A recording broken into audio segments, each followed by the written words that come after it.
grains, such as brown rice, are essential to building a healthy diet due to its abundance of dietary fiber.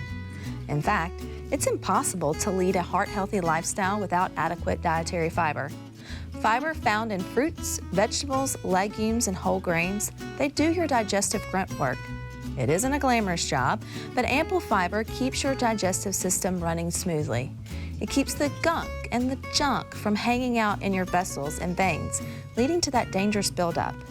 Eating enough dietary fiber daily is one way to significantly reduce your risk of heart disease, diabetes, and weight gain. So how much fiber should you be eating? Well, according to the American Heart Association, the daily value for fiber is 25 grams based on a 2,000 calorie diet for adults. Yet the average American eats only about 16 grams of fiber per day.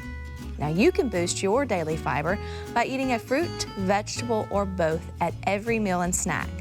I want you to start your day with old-fashioned oats, bran cereal, or even a bowl of fruit. Make the switch to whole grain breads and pastas. And think ancient grains when you think of side dishes: quinoa, barley, or brown rice. Let legumes be a staple in your diet.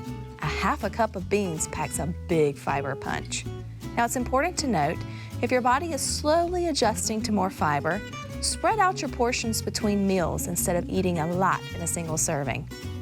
Get plenty of fiber every day, and your meals will be fit to eat.